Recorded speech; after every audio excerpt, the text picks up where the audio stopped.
Hello everyone, welcome to my channel Psycho Study. I am Nishu Rawal and in this channel you will get the informative and comprehensive videos of psychology honor courses of IGNOU and I hope that you will like the content. So before jumping to the video, don't forget to subscribe to my channel and hit the bell icon. Hello everyone, तो इस video में BPCC 102 biopsychology की unit 6 के second part को cover करेंगे। Previous part में हमने pituitary gland और हार्मोन्स, उनके फंक्शंस, ये सब कुछ कवर कर लिया था। अब हम एड्रीनल ग्लैंड को कवर करेंगे और जो आगे के ग्लैंड्स हमारे उनको कवर करेंगे। तो जो हमारी एड्रीनल ग्लैंड है इसको भी दो पार्ट्स में डिवाइड करा गया है। जैसे पिट्यूटरी ग्लैंड को दो पार्ट्स में डिवाइड करा हुआ था, एंटीरियर पिट्यूटरी ग्लैंड और पोस्टीरियर पिट्यूटरी ग्लैंड, वैसे ही जो एड्रीनल ग्लैंड है हमारा उसको भी दो पार्ट्स में डिवाइड करा है, एड्रीनल कॉर्टेक्स और एड्रीनल मेड्यूला। एड्रीनल कॉर्टेक्स क्या है?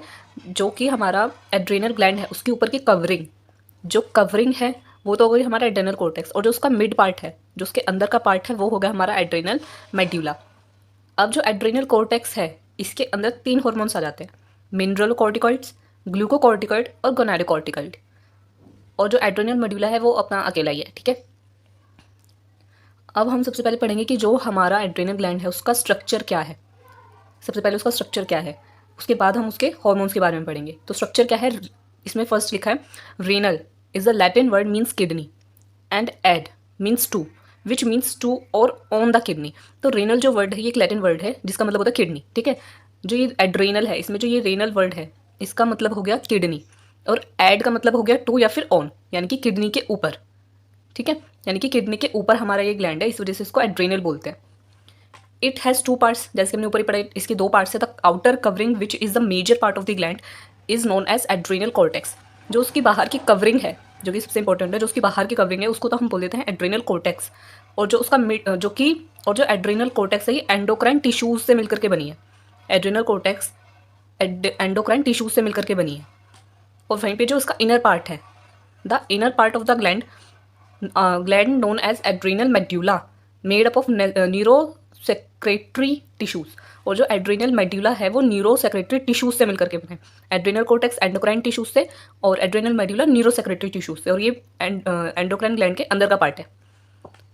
अब जो हमारा ये एंडोक्राइन ग्लैंड है इसके अंदर टोटल 30 डिफरेंट हार्मोन्स होते हैं। 30 डिफरेंट हार्मोन्स होते हैं secreted to regulate salt intake.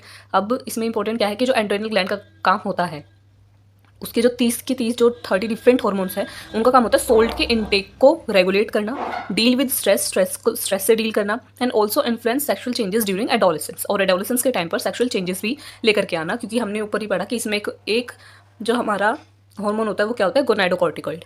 तो गोनाइड जो ग्लैंड है वो हमारा रिप्रोडक्टिव ग्लैंड है, रिप्रोडक्टिव ग्लैंड भी उसको बोलते हैं। तो वो हमारी सेक्शुअल चेंजेस में भी इन्वॉल्व होता है। तो ये तो था स्ट्रक्चर पूरा एड्रेनल ग्लैंड का, कि एड्रेनल ग्लैंड पे क्या क्या चीज़ होती है, इसका नाम एड्रेनल क्यों पड़ा है, और इसके दो पार्ट्स हैं, उसका स्ट्रक्चर क्या है। टोटल 30 डिफरेंट हार्मोन्स इसके अंदर कंसिस्ट होते हैं। तो ये तो हो गया हमारा इसका स्ट्रक्चर। अब हम आ जाते हैं कि इसके हार्मोन्स के ऊपर। अब जो हमारा एड्रेनल कॉर्टेक्स है, इस एड्रेनल कॉर्टेक्स का हमारा फर्स्ट जो हार्मोन है वो है मिनरलोकॉर्टिकॉइड, ठीक है। अब इसमें फर्स्ट क्या आ रहा है, मिनरल, ठीक है। तो मतलब मिनरल से रिलेटेड बातें हैं इसमें। तो मिनरलोकॉर्टिकॉइड का क्या काम है, regulate the processing of mineral salt in the body, यानी कि हमारी बॉडी में जो सॉल्ट है, जैसे कि हमने ऊपर ही पढ़ा था कि इसका काम क्या होता है, 30 डिफरेंट हार्मोन्स है। सॉल्ट इंटेक का भी काम होता है, स्ट्रेस से भी डील करता है ये, और जो है सेक्सुअल चेंजेस भी लेकर के आता है। तो सॉल्ट इंटेक भी इसमें आता है। तो सॉल्ट इंटेक वाला काम कौन सा हार्मोन करता है, हमारा मिनरलोकॉर्टिकॉइड। जो हमारे मिनरल्स हैं हमारी बॉडी के अंदर, स्पेशली सॉल्ट जो है उसको प्रोसेस करने का, उसको रेगुलेट करने का काम किसका होता है, मिनरलोकॉर्टिकॉइड का। एग्जाम्पल इसमें बता रखा है, एल्डोस्टेरॉन इज अ हार्मोन, ये एक हार्मोन है aldosterone, is a hormone helps in the maintenance of sodium balance in the body. जैसे कि एल्डोस्टेरॉन एक हार्मोन है हमारे अंदर, ये क्या काम होता है, सोडियम बैलेंस करने का। हमारे अंदर जो सोडियम है, सोडियम क्या हो गया, सोल्ट, ठीक है। जो सोल्ट है उसका जो साइंटिफिक नेम क्या है, एन को हम क्या बोलते हैं, सोडियम। तो बॉडी के अंदर सोडियम को बैलेंस करने का, मेंटेन करने का काम किसका होता है, मिनरलोकॉर्टिकॉइड का, एल्डोस्टेरॉन का। अब सेकंड जो हार्मोन है इसमें हमारा वो है ग्लूकोकॉर्टिकॉइड्स। ग्लूकोकॉर्टिकॉइड क्या करता है, main glucocorticoids are cortisol, cortisone and corticosterone. अब ग्लूकोकॉर्टिकॉइड के अंदर जो हमारे हार्मोन्स आ जाते हैं वो क्या आते हैं, कॉर्टिसोल, कॉर्टिसोन एंड कॉर्टिकोस्टेरॉन, ये तीन आते हैं। अब जो ये ग्लूकोकॉर्टिकॉइड है, अब देखो इसमें ग्लूको आ रहा है। जैसे फर्स्ट हमारा मिनरल कॉर्टिकॉइड, उसमें मिनरल्स की बातें हो रही थी, अब ये है ग्लूकोकॉर्टिकॉइड, तो इसमें ग्लूकोज की बातें होंगी। Glucocorticoid speed up the break down of protein into amino acid. Glucocorticoid क्या करता है, हम जो भी प्रोटीन है हमारे अंदर, ठीक है, हम जो भी खाना खाते हैं उसमें जितना प्रोटीन होता है, तो उस सारे प्रोटीन को ब्रेक डाउन करने का, और ब्रेक डाउन करके उसको कन्वर्ट कर देता है अमीनो एसिड में। यानी कि हमारे अंदर जो प्रोटीन है उसको तोड़ता है, उसको ब्रेक डाउन करता है और अमीनो एसिड में कन्वर्ट करता है। In liver the amino acid are converted into glucose, और फिर ये अमीनो एसिड लीवर में जाकर के ग्लूकोज में कन्वर्ट हो जाता है। देखो नाम है ग्लूकोकॉर्टिकोइड, तो इसको ग्लूकोज बनाने का काम है एक तरीके से। ग्लूकोकॉर्टिकोइड क्या करता है, प्रोटीन को पहले तोड़ता है अमीनो एसिड में, फिर ये अमीनो एसिड लीवर में जाकर के अमीनो एसिड किस में कन्वर्ट हो जाता है, ग्लूकोज में। Necessary to maintain normal blood pressure and working of epinephrine and norepinephrine. और जब ग्लूकोज बन जाता है तो वो किस चीज़ के लिए इंपॉर्टेंट है, किस चीज़ के लिए नेसेसरी है, हमारी बॉडी के ब्लड प्रेशर को, हमारे अंदर जो हमारा नॉर्मल ब्लड प्रेशर है उसको मेंटेन करने के लिए ज़रूरी है। Working of epinephrine and norepinephrine, और एपिनेफ्रिन और नॉन एपिनेफ्रिन ये इसके मेन हार्मोन्स हैं। ठीक है, एड्रेनल ग्लैंड में याद रखना है एपिनेफ्रिन को और नोरेपिनेफ्रिन को, ये दोनों काफ़ी इंपॉर्टेंट है हमारी बॉडी की वर्किंग के लिए। Okay, excess of glucocorticoid in the blood cause hyperglycaemia which initiate tissue loss और protein loss in the body. अब अगर ग्लूकोकॉर्टिकोइड, अगर ये जो हार्मोन ये बढ़ जाता है, ठीक है, ये इंक्रीज हो जाता है, ये ज़्यादा सेक्रेट होने लग जाता है, तो उसकी वजह से जो हमें वो हो सकता है हाइपरग्लाइसीमिया। ठीक है, हाइपरग्लाइसीमिया की प्रॉब्लम हमको हो सकती है, जिसमें क्या होता है हाइपरग्लाइसीमिया में कि देखो ग्लूकोकॉर्टिकोइड का काम किया तो प्रोटीन को तोड़ने का, अगर ये ज़्यादा हो रहा है तो मतलब क्या होगा, प्रोटीन ज़्यादा ब्रेक डाउन होगा। ठीक है, प्रोटीन का लॉस हो सकता है बॉडी के अंदर, कि बहुत ज़्यादा टिश्यू लॉस हो सकता है, प्रोटीन बहुत ज़्यादा टूटने लग जाए। ठीक है, प्रोटीन जितने की ज़रूरत भी नहीं है उससे भी ज़्यादा टूट रहा है, उससे भी ज़्यादा ब्रेक डाउन हो रहा है, तो क्या प्रोटीन लॉस और tissue loss. Also decrease white blood cells, और जब ये ज़्यादा हाइपरग्लाइसीमिया में और क्या होगा कि जो हमारे वाइट ब्लड सेल्स हैं वो भी डिक्रीज होने लग जाएंगे, और जो वाइट ब्लड सेल्स हैं वो क्या करते हैं, एंटीबॉडीज़ बनाते हैं हमारे लिए। ठीक है, ताकि हम लोग क्या हैं, जो भी बीमारियां हैं, जो भी आसपास जो भी एंजाइम्स हैं, ठीक है, उनसे हमको कोई अफेक्ट ना, उसके लिए ज़रूरी होते हैं वाइट ब्लड सेल्स, एंटीबॉडीज़ बनाते हैं हमारे लिए, ताकि हम जल्दी बीमार ना पड़े, कोई हमें जल्दी से कोई भी बीमारी पकड़े ना, उसके लिए वाइट ब्लड सेल्स इंपॉर्टेंट होते हैं। अगर यही कम हो जाएंगे तो उसकी वजह से क्या होगा, इसकी वजह से हम लोग जल्दी फिजिकल और साइकोलॉजिकल स्ट्रेस हमें हो सकता है। वाइट ब्लड सेल्स किस लिए, वाइट ब्लड सेल्स किस लिए इंपॉर्टेंट है, helps to body to cope with physical and psychological stress. और अगर यही कम हो जाएंगे तो उसकी वजह से क्या होगा कि हम जल्दी से बीमार पड़ सकते हैं, कोई भी साइकोलॉजिकल स्ट्रेस भी हमें बहुत जल्दी हो सकता है, चांसेस ज़्यादा बढ़ जाता है हमारे। तो हाइपरग्लाइसीमिया में ये दिक्कत होती है कि हाइपरग्लाइसीमिया में प्रोटीन लॉस होगा, टिश्यू लॉस होगा, साथ में वाइट ब्लड सेल्स भी डिक्रीज होने लग जाएंगे। तो ये था ग्लूकोकॉर्टिकोइड। अभी हमने पढ़ लिया है मिनरल कॉर्टिकोइड और ग्लूकोकॉर्टिकोइड। मिनरल कॉर्टिकोइड में मिनरल बनाने का, यानी कि सोल्ट को रेगुलेट करने का, उसको प्रोसेस करने का काम होता है मिनरल कॉर्टिकोइड में। ग्लूकोकॉर्टिकोइड में क्या होता है, जो हमारे अंदर प्रोटीन है वो अमीनो एसिड में टूटता है, पहले ब्रेक डाउन होता है, फिर वो अमीनो एसिड लीवर में जाकर के किस में कन्वर्ट हो जाता है, ग्लूकोज में। और ये जो हमारा ग्लूकोकॉर्टिकोइड है, ये जब ग्लूकोज बनाते हैं तो वो हमारी नॉर्मल ब्लड प्रेशर के लिए भी इंपॉर्टेंट है। और वर्किंग ऑफ एपिनेफ्रिन और नोरेपिनेफ्रिन, एपिनेफ्रिन जो न्यूरोट्रांसमीटर में भी हमने पढ़ा था, हार्मोन भी है, एपिनेफ्रिन और नोरेपिनेफ्रिन, ये हमारे इसकी वर्किंग के लिए भी ग्लूकोज इंपॉर्टेंट है। और जो एपिनेफ्रिन नोरेपिनेफ्रिन है, जब हमारा सिंपैथेटिक नर्वस सिस्टम एक्टिव होता है, हमने यूनिट 4 में पढ़ा था कि सिंपैथेटिक नर्वस सिस्टम में हमारा एपिनेफ्रिन नोरेपिनेफ्रिन काम करता है, कि हम जब स्ट्रेसफुल सिचुएशंस में होते हैं, जब बहुत ज़्यादा एक्साइटमेंट में होते हैं, है ना, बहुत ज़्यादा सरप्राइज हो जाता है कि कोई मतलब चौंक जाते हैं, उस सिचुएशन में हमारा सिंपैथेटिक नर्वस सिस्टम एक्टिव हो जाता है, ब्लड प्रेशर हाई हो जाता है भी, और हार्ट रेट भी बढ़ जाता है, और पसीने आने लग जाते हैं। ये सारी चीज़ें हमारी एपिनेफ्रिन और नोरेपिनेफ्रिन की वजह से होती है। अब इसमें हमारा थर्ड जो हमारा हार्मोन है वो है गोनाडोकॉर्टिकॉइड। गोनाडोकॉर्टिकॉइड में क्या है, sex hormones release by the adrenal cortex are gonadocorticoids. जब हमारा एड्रेनल कॉर्टेक्स जो है सेक्स हार्मोन्स को रिलीज करता है उसको हम बोलते हैं गोनाडोकॉर्टिकॉइड। ठीक है, अंडर नॉर्मल कंडीशन में release both male hormones androgen and female hormone estrogen. अब मेल हार्मोन कौन सा है, एंड्रोजन, और फीमेल हार्मोन है हमारा एस्ट्रोजन। नॉर्मल कंडीशन में ये दोनों ही हार्मोन हर किसी में सेक्रेट होता है, मेल्स में भी फीमेल्स में भी, यानी कि मेल्स में भी एस्ट्रोजन है और एंड्रोजन है, और फीमेल्स में भी एंड्रोजन है एस्ट्रोजन है, दोनों ही है। बट फीमेल्स में एंड्रोजन जो मेल हार्मोन है उसकी क्वांटिटी थोड़ी कम होती है और एस्ट्रोजन की ज़्यादा होती है, और मेल्स में एस्ट्रोजन की कम क्वांटिटी होती है, बट ये दोनों होते दोनों में ही है। ठीक है, तो नॉर्मल कंडीशन में ये दोनों ही सेक्रेट होते रहते हैं, but the quantity is very small, so they do not produce any significant effects. लेकिन इनकी क्वांटिटी क्या है, दोनों में कम होता है। जैसे मैंने बताया कि मेल्स में एंड्रोजन ज़्यादा होता है, एस्ट्रोजन कम होता है, तो है तो एस्ट्रोजन भी, लेकिन उसकी जो क्वांटिटी है वो बहुत कम है, तो इस वजह से उनके ऊपर कोई इफेक्ट नहीं पड़ता है इसका, ज़्यादा कोई सिग्निफिकेंट इफेक्ट नहीं पड़ता, बट ये होता है। और वही चीज़ फीमेल्स में भी एंड्रोजन होता है, बट उसका भी इफेक्ट, उसकी क्वांटिटी कम होती है, इस वजह से उसका इफेक्ट हमारे ऊपर कम होता है। तो ये हो गए हमारे गोनाडोकॉर्टिकॉइड, ग्लूकोकॉर्टिकॉइड और मिनरल कॉर्टिकॉइड। इससे और यहाँ पर हमारा जो एड्रेनल ग्लैंड का एड्रेनल कॉर्टेक्स वाला पार्ट है वो कंप्लीट हो गया। अब नेक्स्ट है हमारा एड्रेनल मेड्यूला। एड्रेनल मेड्यूला में जो हार्मोन्स है वो है कैटेकोलामाइंस। कैटेकोलामाइंस में क्या क्या हार्मोन्स आते हैं हमारे, एपिनेफ्रिन और नोरेपिनेफ्रिन। ठीक है, तो एड्रेनल मेड्यूला क्या है, एपिनेफ्रिन और नोरेपिनेफ्रिन को सेक्रेट करता है। कैटेकोलामाइंस के अंदर बहुत सारे न्यूरोट्रांसमीटर्स आते हैं जो हमारी बॉडी में चेंजेस लेकर के आते हैं, और कैटेकोलामाइंस एड्रेनल ग्लैंड ही सेक्रेट करता है। कैटेकोलामाइंस में हमारे एपिनेफ्रिन, नोरेपिनेफ्रिन और डोपामिन भी आता है, बट यहाँ पर जो एड्रेनल मेड्यूला है इसमें हम एपिनेफ्रिन और नोरेपिनेफ्रिन को पढ़ेंगे। Epinephrine and norepinephrine helps to maintain the balance in the body by increasing their effect on the sympathetic system. अब जो एड्रिनल मेड्यूला है वो एपिनेफ्रिन और नॉरएपिनेफ्रिन को सेक्रेट करता है, और ये जो है हमारी बॉडी के बैलेंस को मेंटेन करने में, जब सिम्पैथेटिक सिस्टम एक्टिवेट होता है, ठीक है, जैसे ही हमारे पास क्या है, जैसे हमने पढ़ा था, जो हमारा सिम्पैथेटिक सिस्टम होता है, जब सिम्पैथेटिक सिस्टम एक्टिवेट होता है, वो कब एक्टिवेट होता है? किसी इमरजेंसी सिचुएशन में। इमरजेंसी सिचुएशन जैसे कि आप रोड पर खड़े हो, आपके पीछे एक बहुत ही बड़ा पिटबुल या फिर जर्मन शेफर्ड डॉग आपको दिख रहा होगा, भाई कोई दौड़ कर आ रहा है आपके पास, ठीक है, तो उस टाइम पर आपके हालात क्या होंगे? आपका जो है आपको स्वेटिंग होने लग जाएगी, आपका गला सूख जाएगा, हार्ट रेट हाई हो जाएगा, बीपी भी हाई हो जाएगा। तो वो सारी सिस्टम, वो सब क्यों होता है आपके साथ? क्योंकि सिम्पैथेटिक सिस्टम एक्टिवेट हो जाता है, और सिम्पैथेटिक सिस्टम एक्टिवेट होता है तो क्या होता है? एपिनेफ्रिन और नॉरएपिनेफ्रिन सेक्रेट होने लग जाता है आपकी बॉडी में।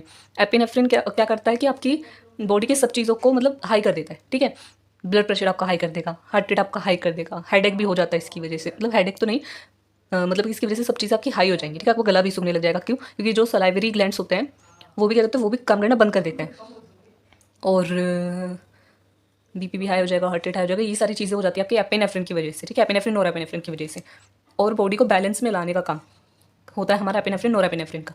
अब जैसे हमने ग्लूकोकॉर्टिकॉइड में पढ़ा था कि ग्लूकोकॉर्टिकॉइड क्या करता है, ग्लूकोकॉर्टिकॉइड ग्लूकोज बनाता है, और ग्लूकोज बनना जब ग्लूकोकॉर्टिकॉइड क्या है, हमारे एड्रेनल कोर्टेक्स में आता है, ठीक है, एड्रेनल कोर्टेक्स का काम है, एड्रेनल कोर्टेक्स हमारी एड्रेनल ग्लैंड की कवरिंग है, और ये ग्लूकोज बनाने का काम करती है। और ग्लूकोज किसके लिए इंपॉर्टेंट है? एपिनेफ्रिन और एपिनेफ्रिन की फंक्शन के लिए। और एपिनेफ्रिन और एपिनेफ्रिन हमारा एड्रेनल मेड्यूला में आता है, यानी कि जो एड्रेनल कोर्टेक्स है, जब वो अगर उसने ग्लूकोज बनाना बंद कर दिया, ठीक है, अगर वो सेक्रेट नहीं हो रहा है ढंग से, ग्लूकोज बनाना बंद कर दिया है, तो उस सिचुएशन में एपिनेफ्रिन और नॉरएपिनेफ्रिन जो कि उसके अंदर के पार्ट यानी कि मेड्यूला के अंदर आते हैं, एड्रेनल मेड्यूला के अंदर, वो भी काम करना बंद कर देंगे, क्योंकि वो ढंग से अपनी वर्किंग कर ही नहीं पाएंगे सिम्पैथेटिक सिस्टम में। ओके, तो ये दोनों एक दूसरे से जुड़े हुए हैं। ग्लूकोकॉर्टिकॉइड में हमारा ग्लूकोज के रिलेटेड है, जो कि हमने पहले पढ़ लिया है, और एड्रेनल मेड्यूला में क्या होता है कि एपिनेफ्रिन और नॉरएपिनेफ्रिन की फंक्शनिंग बता रखी है कि एपिनेफ्रिन नॉरएपिनेफ्रिन हमारे बॉडी के बैलेंस को मेंटेन करने में इंपॉर्टेंट है। जब भी सिम्पैथेटिक सिस्टम एक्टिवेट होता है तो एपिनेफ्रिन नॉरएपिनेफ्रिन सेक्रेट हो जाते हैं। अब यहाँ पर क्या है, कुछ डिसीजेज है of adrenal gland, adrenal cortex, कि जो हमारा एड्रेनल कोर्टेक्स है उसकी कुछ डिसीजेज बता रखे हैं यहाँ पर। Hyper secretion of cortical hormones, जब कॉर्टिकल हॉर्मोन्स है, कॉर्टिकल हॉर्मोन्स मतलब कि एड्रेनल कोर्टेक्स की जो हॉर्मोन्स हैं, मिनरल कॉर्टिकॉइड और गोनाडोकॉर्टिकॉइड और ग्लूकोकॉर्टिकॉइड, अगर ये इंक्रीज हो जाते हैं तो उसकी वजह से क्या होता है, कुशिंग सिंड्रोम होता है, बुक में उसकी पिक्चर भी है, वो कुशिंग सिंड्रोम होने की चांसेस रहते हैं। कुशिंग सिंड्रोम में होता क्या है, the fat gets deposited in the face, abdomen, shoulder instead of arms and legs, कि क्या होगा कि आपका जो एब्डोमेन है वो बहुत ज़्यादा उसमें फैट स्टोर हो जाएगा, शोल्डर्स में, फेस पे, ठीक है, मून लाइक फेस हो जाता है इसमें, फेस अपीयर्स मून शेप्ड, ठीक है, ये तो इसमें तो वेट ज़्यादा बढ़ जाता है, बट जो हमारे आर्म्स और लेग्स में उसमें कोई भी फैट नहीं होता है, यानी कि हाथ पैर तो बिल्कुल पतले पतले होंगे, और फेस, एब्डोमेन और शोल्डर ये काफ़ी ज़्यादा इसमें फैट बढ़ जाएगा, ठीक है, तो ये हो जाता है हमारा कुशिंग सिंड्रोम में। अब हाइपर सेक्रेशन, दोबारा से हाइपर सेक्रेशन है एल्डोस्टेरोन। एल्डोस्टेरोन हमने क्या पढ़ा था, मिनरलोकॉर्टिकॉइड जो हमने पढ़ा था फर्स्ट हार्मोन हमारे एड्रेनल कोर्टेक्स का, मिनरलोकॉर्टिकॉइड जो कि सोल्ट के इंटेक को, सोल्ट की प्रोसेसिंग के लिए इंपॉर्टेंट होता है, ठीक है, वो होता है एल्डोस्टेरोन। मिनरलोकॉर्टिकॉइड में ही एक हार्मोन है जिसका एग्जांपल है aldosterone. Aldosteronism which causes water retention. अब एल्डोस्टेरोन अगर ज़्यादा सेक्रेट होने लग जाएगा तो उसकी वजह से क्या डिसीज होगी, क्या प्रॉब्लम होगी, aldosteronism, aldosteronism which causes water retention in the body and loss of potassium causing muscles weakness. अब जब ये ज़्यादा सेक्रेट होगा, यानी कि सोल्ट ज़्यादा बन रहा है बॉडी में, एल्डोस्टेरोनिज्म की सोल्ट ज़्यादा बन रहा है हमारी बॉडी में, इस वजह से जो पोटेशियम है उसका लॉस हो रहा है, वाटर भी ज़्यादा रुक रहा है। अब वाटर ज़्यादा रुक रहा है, वाटर में ही हमारी बॉडी में जो वाटर होता है उसी में हमारा सोल्ट होता है, तो वाटर ज़्यादा रिटेंशन हो रहा है, यानी कि ज़्यादा रुक रहा है हमारे अंदर, यानी कि सोडियम बढ़ता जा रहा है। अब सोडियम ज़्यादा होता जा रहा है, उसकी वजह से सोडियम क्या पॉजिट क्या है, पोटेशियम। अब ये पोटेशियम क्या है, ये इसका लॉस होने लग जाता है क्योंकि सोडियम ज़्यादा इंक्रीज हो रहा है, उसकी वजह से क्या होता है, हमारी मसल्स वीक हो जाती हैं क्योंकि पोटेशियम की कमी हो जाती है हमारे अंदर। तो ये था हाइपर सेक्रेशन ऑफ एल्डोस्टेरोन। अब यहीं पर क्या है, हाइपर सेक्रेशन ऑफ एंड्रोजन। अब जो एंड्रोजन है हमारा, जब ये ज़्यादा इंक्रीज होने लग जाता है, एंड्रोजन क्या है, मेल हार्मोन है, हमने पढ़ा था ना गोनाडोकॉर्टिकॉइड में, एंड्रोजन हमारा मेल हार्मोन है। अगर ये फीमेल्स में ज़्यादा इसकी इंक्रीज हो जाए, ज़्यादा बढ़ जाए, तो उसकी वजह से क्या होगा कि फीमेल्स में यानी कि वुमेंस में मेल कैरेक्टरिस्टिक्स हमें दिख सकते हैं। अब यहाँ पे लास्ट का है hypo secretion. Hypo means decrease, यानी कि जब हमारे एड्रेनल जब कम हो रही है, सेक्रेशन की कमी हो रही है, hypo secretion of mineralocorticoid and glucocorticoid. जब मिनरलोकॉर्टिकॉइड और ग्लूकोकॉर्टिकॉइड दोनों ही हार्मोन्स कम सेक्रेट हो रहे हैं, दोनों मिलकर के कम सेक्रेट हो रहे हैं, तो जब दोनों ही चीज़ें कम सेक्रेट होती है तो उसकी वजह से causes of increase in blood glucose and potassium levels, कि जो हमारा ब्लड ग्लूकोज लेवल है, ग्लूकोज लेवल हमारे ब्लड का वो भी इंक्रीज हो सकता है, पोटेशियम लेवल भी जो है वो इंक्रीज हो सकता है जब ये दोनों कम सेक्रेट हो, मिलकर के कम सेक्रेट हो, एक अकेला नहीं, दोनों मिलकर के कम सेक्रेट हो, तो उस टाइम पर ये सिचुएशन होती है। साथ में डिहाइड्रेशन भी हो सकती है, वेट लॉस भी होता है, और एक और डिसीज़ है जो इन दोनों के कम होने की वजह से, कम सेक्रेशन की वजह से होती है, इसको बोलता है एडिसन्स डिसीज़। तो ये सारी डिसीज़ थी हमारे एड्रेनल कॉर्टेक्स की। अब क्या है हमारा नेक्स्ट जो ग्लैंड है वो है थायराइड ग्लैंड। इसके बारे में तो बहुत ज़्यादा आपने सुना होगा। थायराइड ग्लैंड ये हमारे नेक के अंदर होता है, ठीक है, नेक के अराउंड होता है, हमारा एक बटरफ्लाई लाइक स्ट्रक्चर होता है थायराइड ग्लैंड। अब इसका स्ट्रक्चर क्या है, made up of 2 lobes, 2 lobes से बना हुआ है, that are connected by an isthmus, जो कि 2 लोब्स हैं, ठीक है, दोनों एक दूसरे से एक इस्थमस से जुड़ी हुई हैं हमारे नेक के रीजन में, ठीक है, हमारे नेक पे। वेट अबाउट 30 ग्राम का इसका वेट होता है एवरेज एडल्ट में। हैज़ फॉलिकल्स, इसके कुछ फॉलिकल्स भी हैं, ठीक है, कुछ गैप्स हैं, कुछ फॉलिकल्स हैं which are filled with thyroid fluids, जिसके अंदर, अब उन फॉलिकल्स के अंदर क्या है, थायराइड फ्लूइड है। हॉर्मोन्स कौन कौन से हैं इसके, कैल्सिटोनिन है, थायरोक्सिन है, और ट्राइडोथायरोनिन है, T3 बोलते हैं इसे, ठीक है, कैल्सिटोनिन, थायरोक्सिन, T3। ये तो हो गया इसका स्ट्रक्चर। अब आ जाते हैं इसकी फंक्शन पे। इसका फंक्शन क्या है, इसका काम क्या है, रेगुलेट्स जीन एक्सप्रेशन। जो हमारे जीन एक्सप्रेशन है उसको रेगुलेट करना। जीन एक्सप्रेशन क्या होता है कि जैसे जो हमारे डीएनए है, ठीक है, हमारा जो एक जीन है, जो हमारे डीएनए उसके अंदर जितना भी इन्फॉर्मेशन स्टोर होती है, क्योंकि हमारे डीएनए में ही हमारी सारी इन्फॉर्मेशन होती है कि हम क्या काम करेंगे का सब कुछ। तो उस डीएनए की जो इन्फॉर्मेशन होती है उसका यूज़ करना और उससे कोई भी फंक्शन करवाना, कि प्रोटीन बनवाना या फिर और भी जो मॉलिक्यूल्स हैं उसका काम करवाना, ऐसे इंस्ट्रक्शन देता है, ठीक है। तो जीन एक्सप्रेशन क्या एक पूरी प्रोसेस है जिसमें कि डीएनए के अंदर जितनी भी हमारी इन्फॉर्मेशन है उसका यूज़ करते हैं, उसको इंस्ट्रक्शन देते हैं, ताकि हम नए नए चेंजेस में, जो हमारे एनवायरमेंट में जो भी चेंजेस आ रहे हैं उससे हम सर्वाइव कर सकें।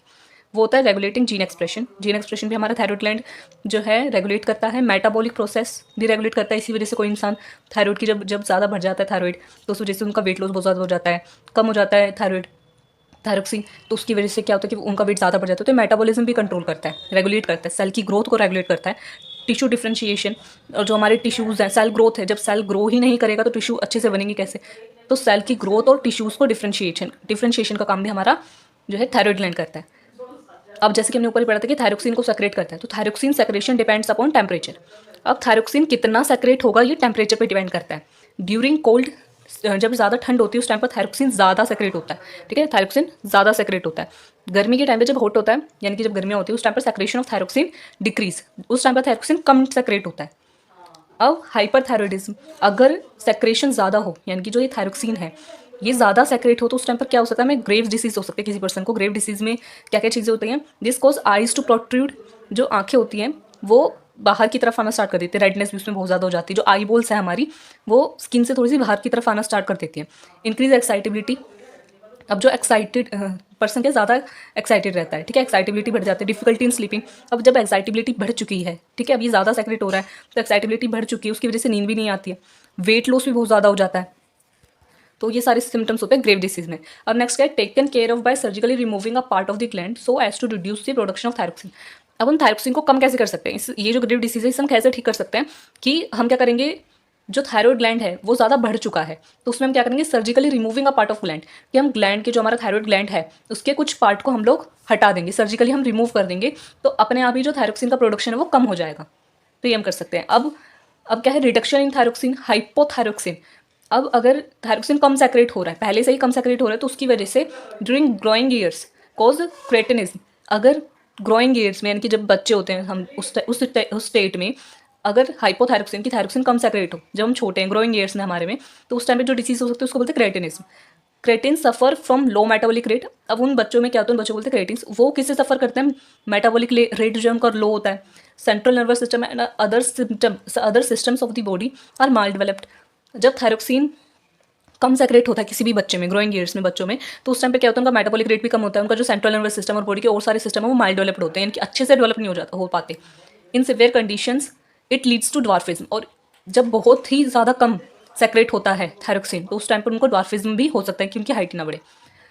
If detected early it can be rectified by injecting extra thyroxine. अगर अर्ली ही एज में, यानी कि शुरुआत में ही अगर पता चल जाए कि हाँ भाई इस बच्चे में थायरोक्सिन की कमी है, तो वहाँ पर क्या होगा कि उसको रेक्टिफाइड, यानी कि उसको हम ठीक कर सकते हैं बाय इंजेक्टिंग एक्स्ट्रा थायरोक्सिन। अब देखो कमी है तो उसमें हम थायरोक्सिन का इंजेक्शन हम उस बच्चे को देंगे ताकि उसमें थायरोक्सिन बढ़ जाए। तो वहाँ पे ये जो सारी सिचुएशन है ये ठीक हो सकती है, रेक्टिफाइड हो सकते हैं, हम ठीक कर सकते हैं, सुधार सकते हैं इन्हें। अब नेक्स्ट क्या है, हाइपोथायरॉयडिज्म इन अडल्टहुड। अब तो यहाँ पर हमने बच्चों की बात कर ली कि ग्रोइंग ईयर्स में क्या होता है। अगर हाइपोथायरॉयडिज्म बड़ी एज में आकर के, यानी कि अडल्टहुड में अगर हो, कॉज मैक्सिडेमा, तो उसमें जो डिसीज होगी उसको बोलेंगे मैक्सिडेमा। अगर बच्चों में तो क्रेटिनिज्म, बड़ों में हो अडल्टहुड एज में अगर थायरोक्सिन कम सेक्रेट होने लग गया है अब तो मैक्सिडेमा। और मैक्सिडर्मा में होता क्या, मेटाबॉलिक रेट तो कम होगा ही, mental and physical vigour also decreases, skin becomes yellowish and weight gain. Hypothyroidism में क्या होता है कि वेट गेन होता है, ठीक है, ज़्यादा हमारा वेट बढ़ जाएगा, खून की कमी हो जाएगी, ठीक है, इस जिसकी वजह से कि हमारी जो स्किन है वो येलोइश दिखनी स्टार्ट हो जाएगी, skin become yellowish and weight gain. अब इसमें क्या है, when there is a reduction in the level of iodine in the body then there is low release of thyroid hormone. अब थायराइड हार्मोन कम क्यों सेक्रेट होता है, अगर हमारी बॉडी में आयोडीन का लेवल कम होगा, ठीक है, तो उस टाइम पर क्या होगा कि थायराइड हार्मोन कम सेक्रेट होगा, ठीक है, कम कम रिलीज होगा, reduction in the iodine level. अब आयोडीन हमें कहाँ से मिलता है, आयोडीन हमें मिलता है सोल्ट से, ठीक है, तो अगर आयोडीन हमें नहीं मिलेगा तो उस टाइम पर हमें थायराइड हार्मोन की कमी हो जाएगी। This causes swelling in the neck. अब थायराइड हार्मोन की कमी तो उसकी वजह से, आयोडीन की वजह से अगर थायराइड हार्मोन के कम सेक्रेट हो रहा है तो उसमें क्या होगा, गोइटर डिसीज होगी। गोइटर डिसीज में क्या होता है कि नेक के अराउंड स्वेलिंग हो जाती है, ओके, उसको हम बोलते हैं गोइटर। तो ये तो था सारा थायरोक्सिन का। अब आ जाता है कैल्सिटोनिन, जो हमने हार्मोन पढ़ा था कि जो हमारा थायरोक्सिन हार्मोन है, थायराइड ग्लैंड है, वो कैल्सिटोनिन भी सेक्रेट करता है। Calcitonin is another hormone secreted by the thyroid gland, controls the calcium content of the body by increasing the formation of bones. Calcitonin क्या करता है कि बॉडी में कैल्शियम लेवल को बढ़ाता है, तो कैल्शियम लेवल को कंट्रोल करता है, जिससे कि हमारी बोन्स बनती है। अब हमारी जो बोन्स है वो किससे बनती है, कैल्शियम से, तो उसको बनाने का काम होता है हमारा कैल्सिटोनिन का, जो कि थायराइड ग्लैंड सेक्रेट करता है। तो ये था हमारा कंप्लीट पूरा थायराइड ग्लैंड। आई होप कि आपको समझ में आया, आपको सारी वीडियो समझ में आई हो। अब हम नेक्स्ट पढ़ लेते हैं पाइनियल ग्लैंड। जो इस वीडियो में हम लोग थायराइड ग्लैंड और हमने एड्रेनल ग्लैंड पढ़ लिया, और हम पाइनियल ग्लैंड पढ़ेंगे, और बाकी के हार्मोन्स हम नेक्स्ट वीडियो में कंप्लीट करेंगे। अब इसमें क्या, पाइनियल ग्लैंड, क्योंकि थोड़े छोटे छोटे से हैं तो जल्दी कंप्लीट हो जाएंगे। अब जो पाइनियल ग्लैंड है उसका स्ट्रक्चर क्या है, very small structure. Pineal gland का बहुत छोटा सा स्ट्रक्चर है, कोन शेप का स्ट्रक्चर है, placed on top of the brain stem. हमारी जो ब्रेन स्टेम है उसके टॉप पर प्लेस्ड है, इसकी लोकेशन क्या, ब्रेन स्टेम के टॉप पर। ओनली अनपेयर्ड ग्लैंड, और यही एक ऐसा अकेला ग्लैंड है जो कि सिंगल है, ठीक है, इसका कोई भी पेयर नहीं है, सिंगल है। बाकी सारे के पेयर थे, एक दूसरे से जुड़े हुए थे, बट ये क्या सिंगल है पाइनियल ग्लैंड। इसकी फंक्शन क्या है, सिंपल सा फंक्शन है, हार्मोन रिलीज मेलाटोनिन। अब जो ये हार्मोन रिलीज करता है उसको बोलते हैं मेलाटोनिन, ठीक है। Regulates the biological cycle of the body, हमारी बॉडी की बायोलॉजिकल साइकिल को, स्लीप को, वेकिंग हम किस टाइम उठेंगे, eating, reproductive cycle is woman and behaviour, इन सबको रेगुलेट करने का काम होता है हमारे पाइनियल ग्लैंड का। मेनली ये काम क्या करता है, हमारी पूरी साइकिल को, पूरी बायोलॉजिकल साइकिल को, कि कौन सी चीज़ कब सेक्रेट होगी, ठीक है, हम कितने बजे सोएंगे, कितने बजे हमें नींद आएगी, कितने बजे हम उठेंगे, ठीक है, हमें भूख कब लगेगी, और जो फीमेल्स में रिप्रोडक्टिव साइकिल है, यानी कि जो मेंस्ट्रुअल साइकिल है, वो भी हमारा पाइनियल ग्लैंड रेगुलेट करता है। Does not secrete melatonin in sunlight. अब वो समझने वाली बात है कि जो मेलाटोनिन है वो सनलाइट में सेक्रेट नहीं होता है। This tends to influence person's mood. अब इसी वजह से पर्सन का मूड भी क्या इन्फ्लुएंस हो जाता है। Keep track of length of days and season, और हमारे डेज और सीजन सबको ट्रैक करता रहता है कि किस सीजन में कौन कितना सेक्रेट होना है, कितना कम सेक्रेट होना है। फॉर एग्जाम्पल क्या है, SAD, सीजनल अफेक्टिव डिसऑर्डर। अब कोई एक ऐसा पेशेंट है जिसको सीजनल अफेक्टिव डिसऑर्डर है, तो वो क्या होगा उसको कि वो विंटर्स में ज़्यादा वो डिप्रेशन में जा सकता है। विंटर्स के टाइम में उसको सीवियर डिप्रेशन फेस करना पड़ सकता है। क्यों, क्योंकि विंटर्स में होता क्या है, विंटर्स में धूप नहीं निकलती है, सनलाइट नहीं होती है, इस वजह से पाइनियल ग्लैंड ज़्यादा सेक्रेट होता है, यानी कि मेलाटोनिन ज़्यादा सेक्रेट होता है पाइनियल ग्लैंड से।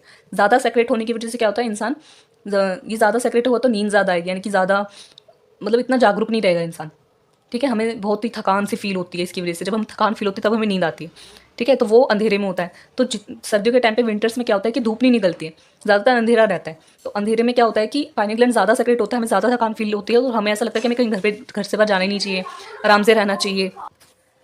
As days are small in winters so there is less daylight and as a result no reduction in production of the melatonin. जो मैंने बताया वही चीज़ है कि विंटर्स में क्या होता है, दिन तो छोटे होते हैं, है ना, दिन छोटे होते हैं, अंधेरा ज़्यादा रहता है, डे लाइट कम रहती है, तो उसमें क्या होता है मेलाटोनिन रुकता ही नहीं है, वो सेक्रेट होता ही रहता है।